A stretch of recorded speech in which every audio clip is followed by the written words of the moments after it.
Bueno, hoy tenemos en mi canal de YouTube a Ricardo Sánchez, que aparte de ser un buen amigo, nos va a contar un montón de cosas sobre todo lo que hace sobre gestión de apartamentos turísticos. Ha vivido en Londres, en París, en Berlín y ahora se está dedicando pues a ser guía, asesorar en cuanto a viajes de aventura por el mundo y tiene muchas cosas muy interesantes que contarnos. Entonces, Ricardo, muchas gracias por acompañarnos. Gracias a ti por tu tiempo, por la entrevista. Y bueno, vamos a empezar y seguro que nos vas a contar muchas cosas muy interesantes. Seguro que sí, vamos a ello.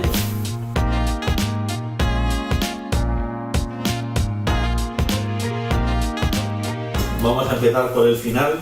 Casi lo que dices es que he vivido en algunos sitios, que es verdad. Yo soy de Murcia, pero cuando me preguntan que de dónde soy, hay veces que digo que de todo el mundo. Porque yo me fui, de hecho no había estado ni en Madrid ni en Barcelona, terminé los estudios, estaba trabajando en Murcia, no había cogido un avión en mi vida y yo quería vivir en el extranjero. Pensaba, digo, bueno, pues puede ser una buena oportunidad para, no solamente para hablar bien el inglés y aprenderlo bien, sino de vivir fuera, una experiencia personal, y quería ir a Londres. Mi idea era vivir en Londres. Yo me acuerdo que mi hermano me decía, no, pero Londres, bueno, también tú que no has estado ni en Madrid ni en Barcelona. Eso, cuéntame, ¿tenías algún amigo que vivía ahí? No, ¿Cuál era y no. qué te llamaba de...? Yo pensaba que en Londres iban a haber más oportunidades. En cualquier ciudad, Manchester, Liverpool, hasta Brighton por el sur, Poole, tienes también muchas oportunidades y tú necesitas un lugar para trabajar. No es necesario que sea una ciudad tan grande, pero aún así pensaba, digo, bueno, quizás hasta para jugar en un equipo de baloncesto al cual me apunté para empezar a tener amigos y conocer gente. Era una forma cómoda de meterte en la sociedad y bueno, varias cosas. Digo, tiene que ser Londres, no puede ser otro sitio. Y si es verdad que cuando yo salí en aquella época, que no habían los teléfonos que hay ahora, en London Bridge, que yo llegué del aeropuerto, salí ahí con mi maleta y diciendo, bueno, ¿y ahora qué? ¿Y ahora dónde voy? Y un teléfono apuntado en un papel a lápiz. Pero bueno, conseguí llegar a la casa donde me estaban esperando, con muchos problemas, pero bueno, eso se soluciona. Y resumiendo, viví allí 2 años, pues ya encuentras trabajo, encuentras amigos, gente. ¿Qué años? ¿Qué años era esto? Yo tenía, eso fue en el 2004 hasta el 2006. Claro, yo a veces pienso y digo, ¿cómo sería viajar antes de Google Maps? que me parece una tontería, pero tenía que ser mucho más aventura. Sí, a mí de hecho me sigue gustando mucho. Ahora luego cuando pasemos a los viajes te lo diré en detalle, pero los mapas físicos. Resumiendo, bueno, yo en Nepal, que estuve hace poco, como sabes, me compré un mapa de las montañas del Himalaya.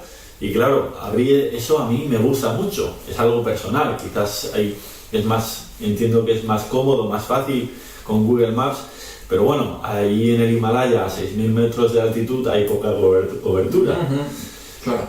Pero bueno, como digo, viví en Londres con la idea de volver a España, pero cuando yo estaba ahí y pasó el tiempo y más o menos había cumplido los objetivos de trabajo, estudiando inglés, más o menos tenía el nivel al que aspiraba, y dije, ¿para qué volver a España? No hay nada que me obligue, y oye, pues esto está bien, esto de vivir fuera, de ver cosas nuevas. Dije, me voy a Alemania. Claro, mis amigos decían, ¿pero cómo Alemania?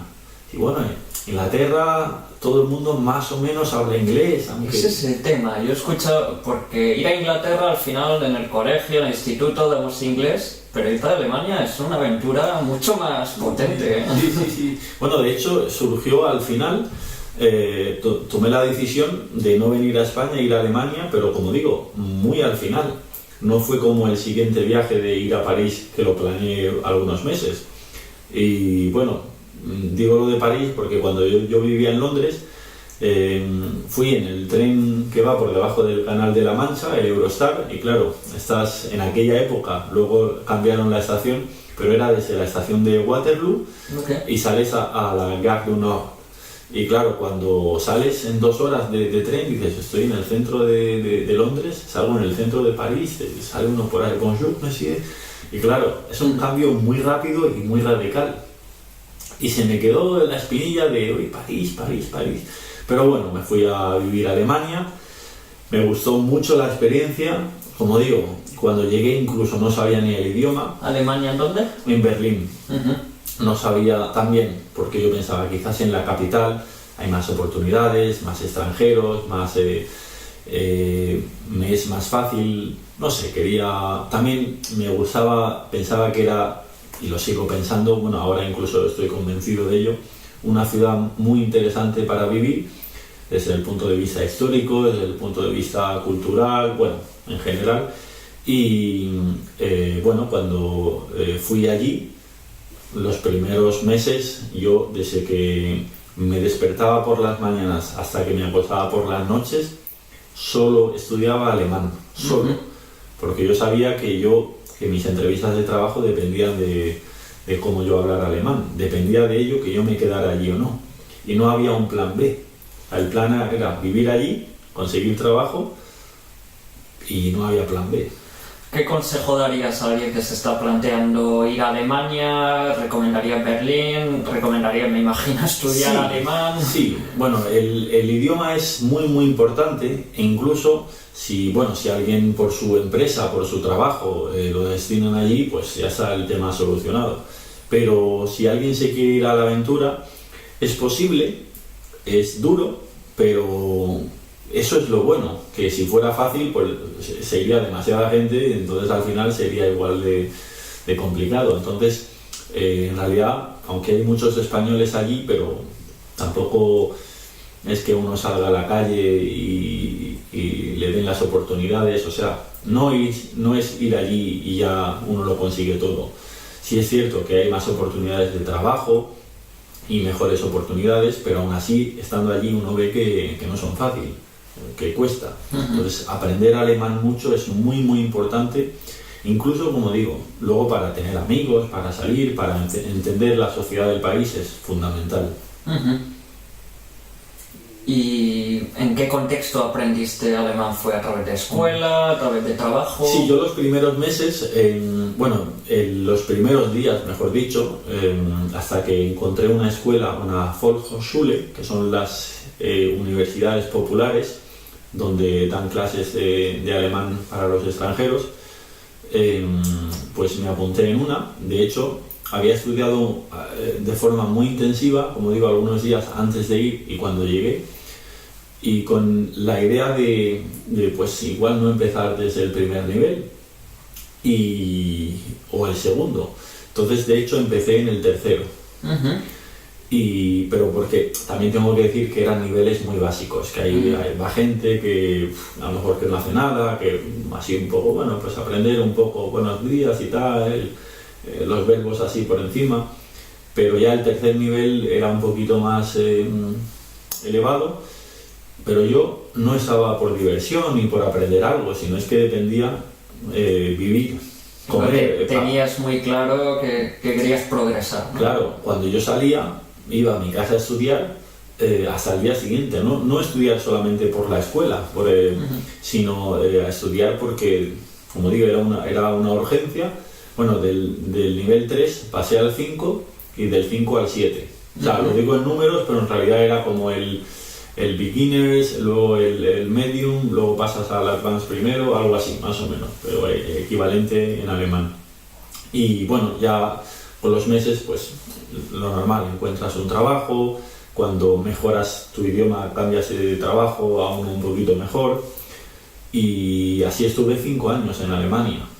De hecho, claro, ya pasé tanto tiempo que dije, bueno, a mí me gusta mucho la experiencia de estar aquí, pero no sé, quizás puedo volver, puedo ir a España, pero ¿por qué no pasar por París? Pero antes del paso a París, ¿qué posiciones, qué es lo que estuviste haciendo en Alemania? Yo trabajé en las últimas 2 empresas, bueno, que en EasyJet, en el departamento de administración, bueno, llevando grupos, llevando también el tema de facturación, llevando el tema de back office, todo eso lo trasladaron desde Luton hasta Berlín, por el tema de que allí los alquileres pues son más bajos.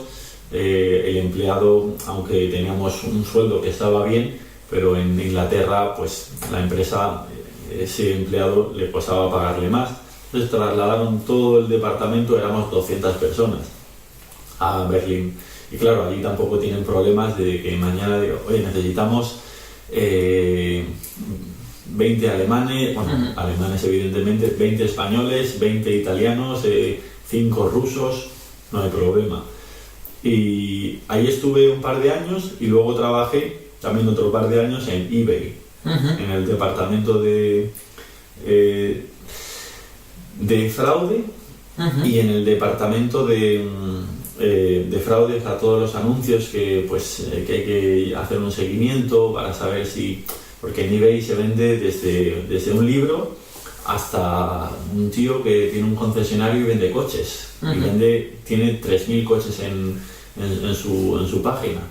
Y claro, a lo mejor hay algunos anuncios que son fraude, que te piden mandar dinero a China, pero el IP está en Brasil, él te escribe en un inglés un poco raro, entonces no coincide nada y esto es fraude.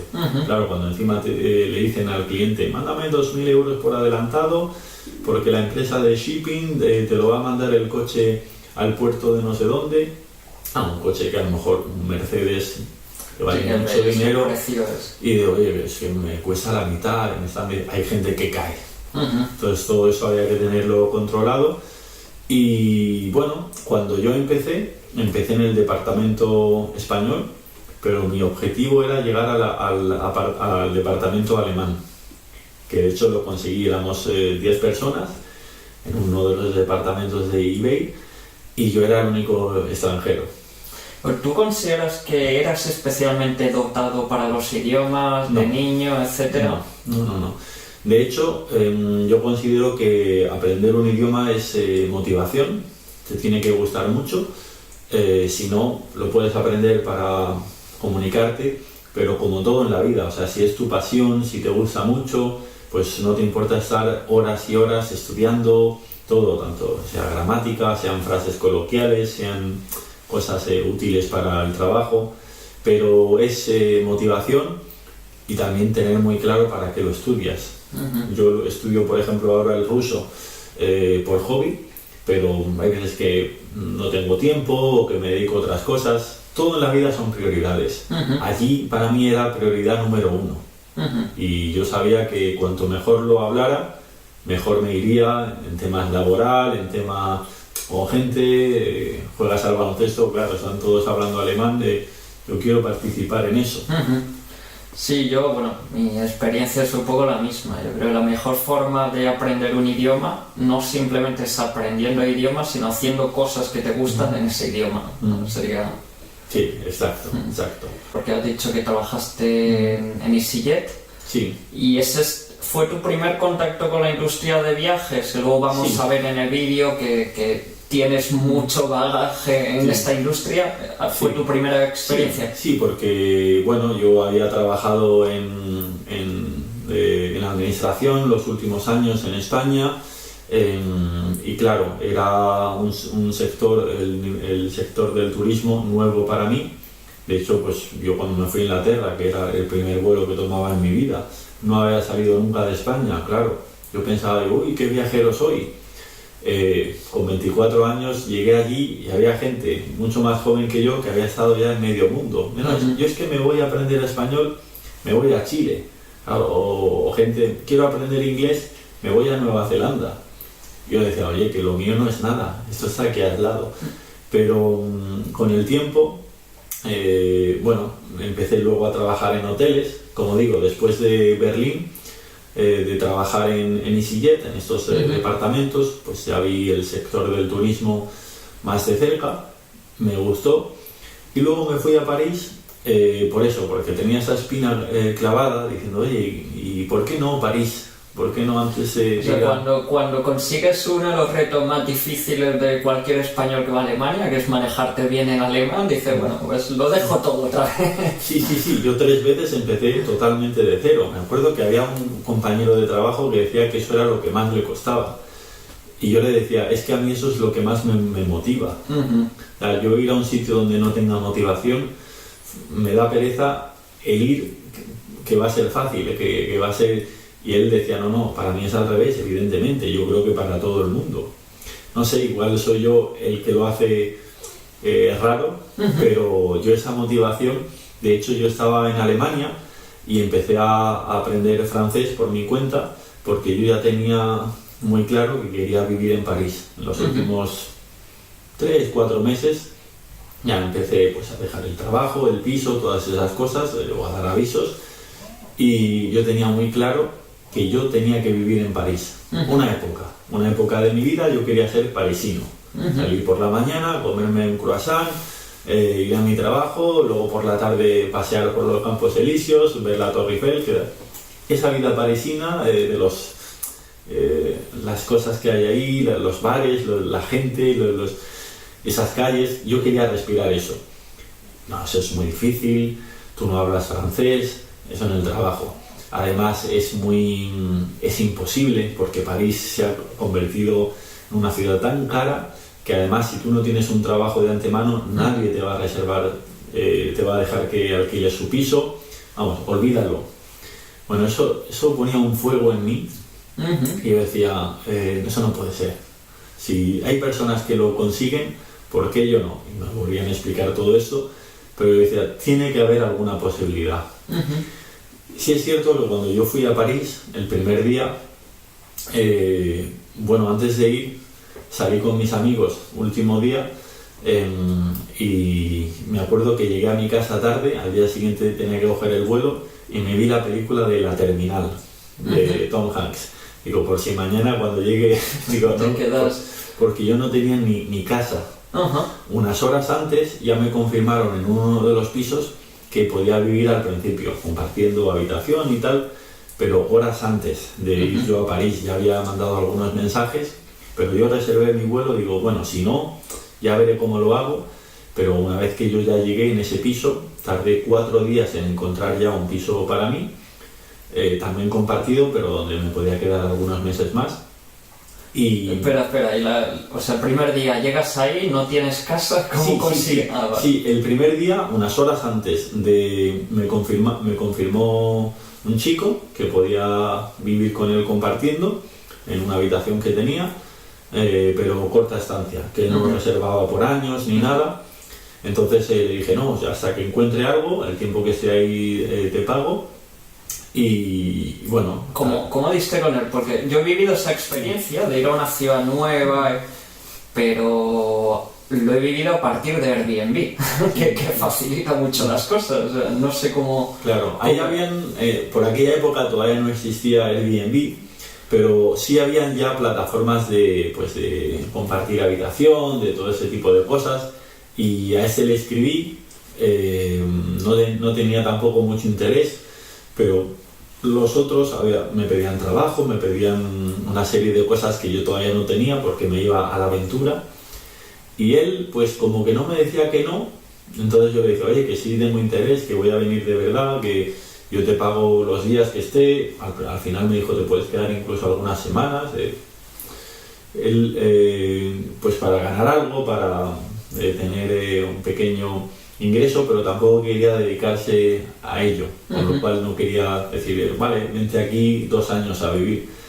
Entonces yo tampoco quería molestar, decir, no, si voy a estar poco. O sea, era como un Airbnb antes de Airbnb, sí. O sea, el mismo concepto de... Sí. Y de hecho, claro, yo me levantaba antes que él por la mañana, a las 7:30, 8 menos cuarto, me tomaba el café para las 8, abrir mi ordenador y empezar a mirar pisos, a escribir emails, a visitarlos. Y el 4.º día, él por la tarde vino del trabajo y le dije, ya tengo un piso. Ya había encontrado un piso en el norte de París, en las afueras, un barrio un poquito malo, pero claro, sin tener trabajo, era un sitio donde bueno, tú puedes pagarlo, sí, pues ya está. Bueno, entonces conseguí una habitación y a lo siguiente, además yo lo tenía muy claro, lo siguiente, seguir aprendiendo francés en todo el tiempo libre y empezar a mandar currículums. Me acuerdo que desde Berlín mandé algunos y ni me llamaron. Cuando yo vivía en Berlín, mandé algunos currículums a algunas empresas en París Vale. y ni me llamaron. Y cuando yo ya vivía en París y le puse mi dirección y una tarjetita que me compré, teléfono francés, me llamaron. Bueno, yo en un mes tuve 5 entrevistas y al final, 5 o 6, y al final tuve no sé si llamarlo, no me gusta utilizar la palabra suerte, porque creo que las cosas se ganan con esfuerzos. Hay veces que sí, que das con la persona correcta en el momento tal, pero bueno, si eso no te pasa, lo sigues intentando hasta que te pase. O sea que tú eres el que traes esa posibilidad, insistiendo, trabajando. Total, que al final yo tuve las cosas que a mí personalmente no me han pasado muchas veces en mi vida, pero oportunidad de trabajar en 2 sitios diferentes.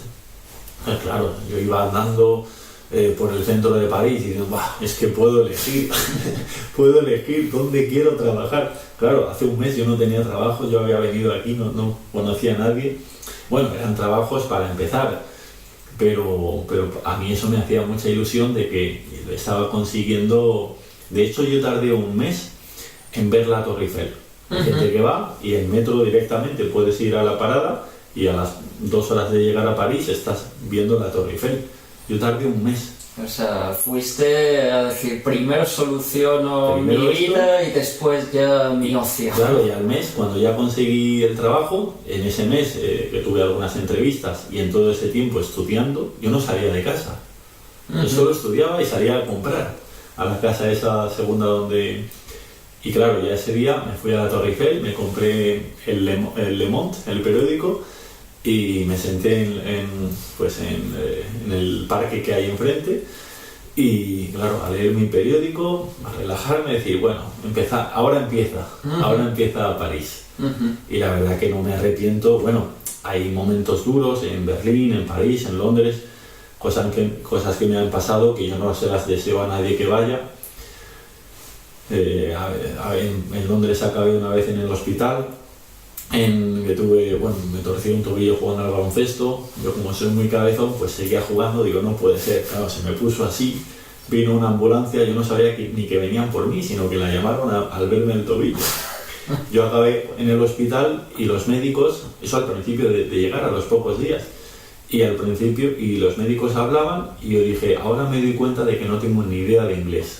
Yo pensaba que hablaba bien inglés, entonces ahí dije, tengo que aprenderlo bien. Pero esas experiencias me hicieron a mí por lo menos ir a París con las cosas muy claras, saber cómo. Ya habías pasado por un par de experiencias similares, de empezar a una ciudad sin nadie que te abra las puertas o te lo ponga fácil. Sin ningún amigo, sin ningún, bueno, no te preocupes, te quedas en mi casa o necesitas un trabajo, pues aquí hay un puesto que conozco, yo hablo con... No. Pero bueno, o sea, en Londres, por ejemplo, uno de mis primeros trabajos fue repartidor de pizzas. Claro, me dijeron, ¿tú tienes experiencia? Digo, yo en Murcia yo repartía, no es lo mismo una ciudad pequeñita y que es de donde tú vienes, que en Londres, y con una guía que parecía la Biblia. Bueno, yo me acuerdo que salí 3 veces ese día. Claro, en la pizzería me decía el jefe, una pizzería muy pequeña, abría el libro, tienes que ir aquí. Yo lo miraba, me lo explicaba, lo cerraba y digo, ¿dónde? Bueno, en la parte de atrás de la pizzería, un brasileño me enseñó a utilizar la moto, porque encima era una moto de marchas que yo no había utilizado en mi vida. Digo, eso se arranca así, luego cambias de marcha, y aparte que se conduce por el otro lado, que parece sencillo en las rectas, porque tú solamente sigues el coche, pero en los cruces eso era imposible. Todo el mundo me pitaba, yo diciendo, Dios, sácame de aquí. Pero bueno, de hecho yo desde las cabinas llamaba al hombre que había pedido la pizza. Tardé la primera, no sé si fueron 2 horas o 3 horas en llegar, Y es que el problema es que yo no sabía llegar. Yo estaba totalmente perdido, por esa avenida ya había pasado 4 veces, al final a la izquierda, a la derecha.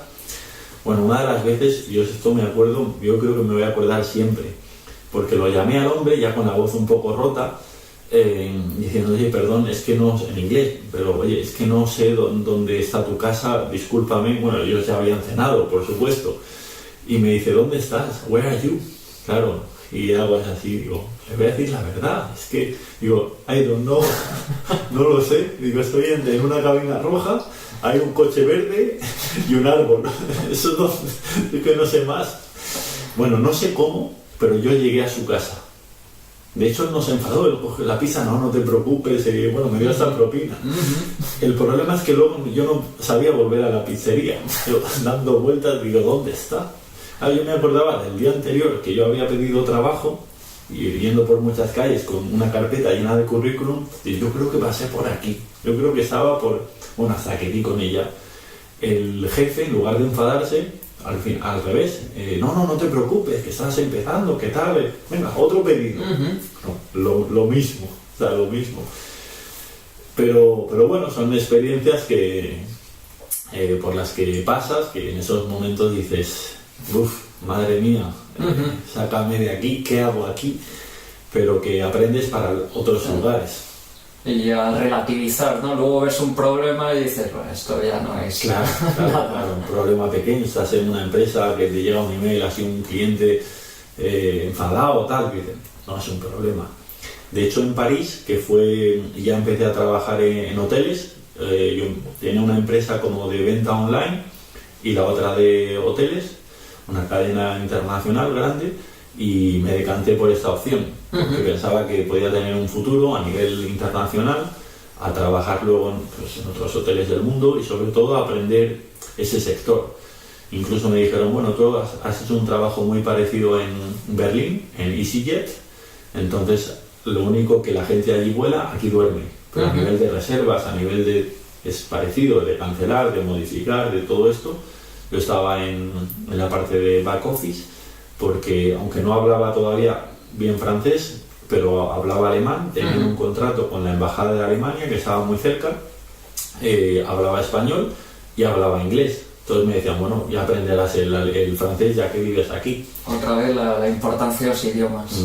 Es muy importante porque hay cosas que la tecnología te ayuda, pero el cara a cara con un cliente y darle ese toque humano, eso un móvil, por muy bien que pueda hacer una traducción, no te da esa conversación simpática que tú le puedes dar a un cliente o por teléfono y eso me abrió muchas puertas. Ya digo que tuve algunas entrevistas recién llegado y luego al final podía elegir entre 2 trabajos y todavía hablando muy mal francés, pero y luego cambiar de trabajo pues no es tan difícil. Pero bueno, yo opté en estar en esta cadena los 3 años que yo viví en París, porque me parecía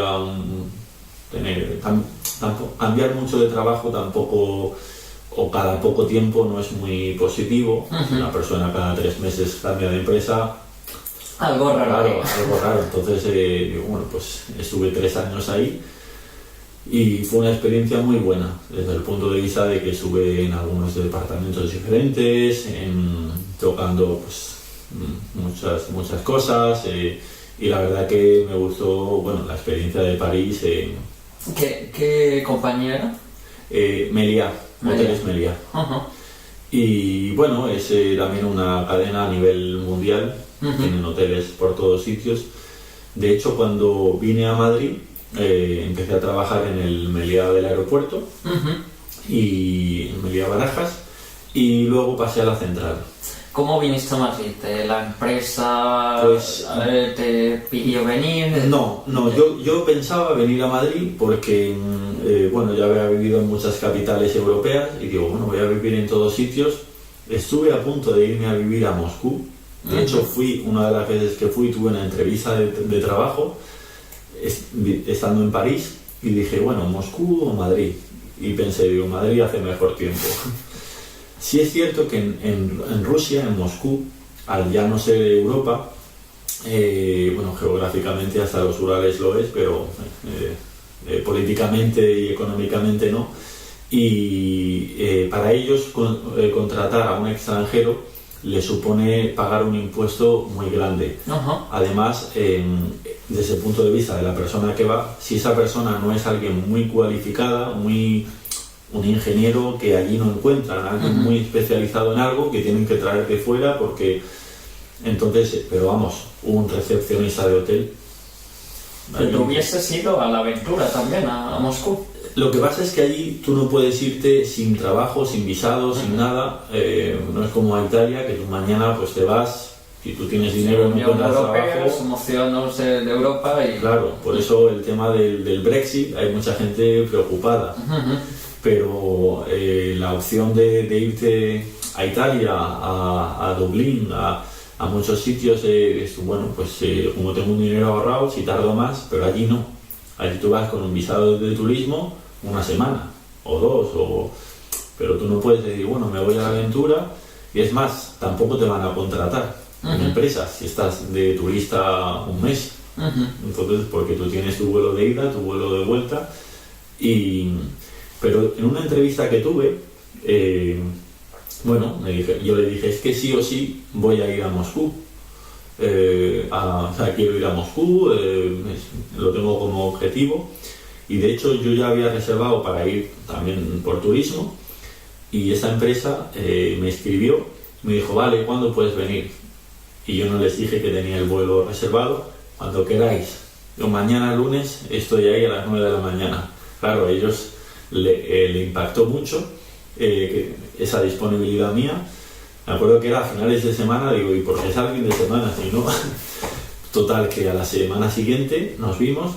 De hecho, la persona que me hizo la entrevista en Moscú era un francés que ahora vive en China, tengo su contacto por LinkedIn, y que él estudió en Alemania, con lo cual habla alemán, evidentemente habla inglés, y como vive ahí, él habla ruso. Entonces, yo hablo inglés mejor que él, porque viví más tiempo en Alemania. Él habla francés mejor que yo, porque es francés, evidentemente. En inglés estábamos los dos así. Él hablaba ruso, que es el idioma de allí, yo español. Me decía, bueno, cuando aprendas el ruso, ya tienes un valor añadido. Pero por otra parte, él me dijo, los idiomas aquí no son tan importantes, porque en hoteles...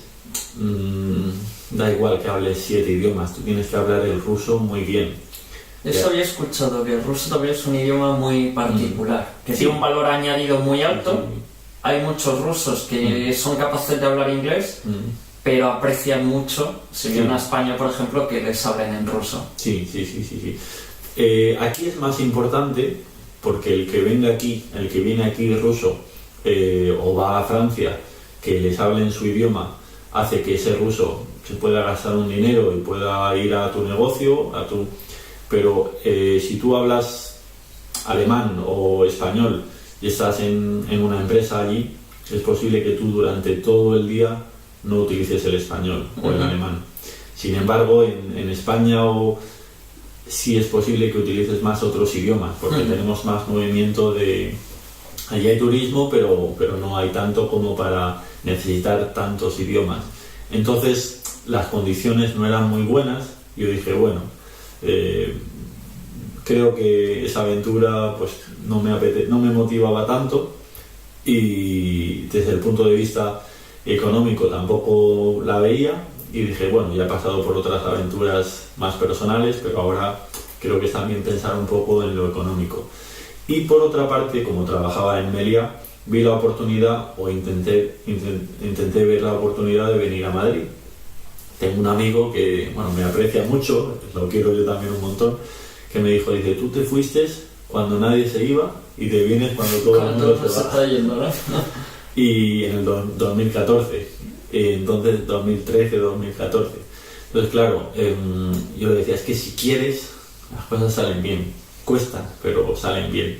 De hecho, fue muy curioso, porque yo se lo pregunté a algunas personas y me dijeron, Meliá Francia es una empresa que no tiene nada que ver con Meliá España. Es la misma cabeza, pero son dos sectores que, vamos, que no es, ni hablamos con España. ni hablamos. Y a lo mejor cada una vez al año algunos mensajes y tal, pero claro, muy poco contacto.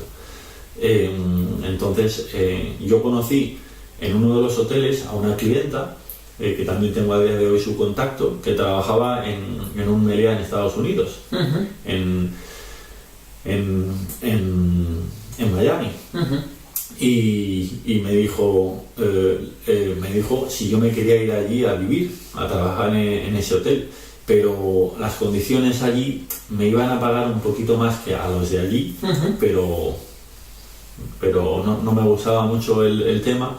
Y dije, no, en realidad lo que yo estoy buscando, lo que yo estoy mirando es irme a Madrid. ¿Conoces a alguien? Ella tenía un buen cargo y me dijo, bueno, mándame tu currículum. Entonces le mandé mi currículum de París a Miami, de Miami lo mandaron a Mallorca, que es la central de Meliá, y de Mallorca a Madrid. De Madrid llegó la respuesta a Mallorca, a Miami y a París. Me dijeron, oye, que sí, que hay un hotel donde te quieren conocer. Entonces ya sabiendo eso, dije, vale, pero intenté planear más entrevistas. De hecho me vine 2 días y medio antes de dejarlo todo para esa entrevista, y en esos 2 días y medio tuve 5 entrevistas en Madrid, en ese hotel y en 4 más. Y en uno de los hoteles incluso me lo preguntaron. Yo creo que daba la sensación de decir, oye, supongo que estarás cansado estos días de repetir lo mismo, ¿no? Y dije, no te preocupes, pero bueno, salió con ellos. La verdad que por eso de no cambiar mucho de trabajo, y seguí en Meliá con ellos, estuve un par de años, y luego dije, ¿y por qué no probar algo desde el punto de vista del turismo por mi cuenta?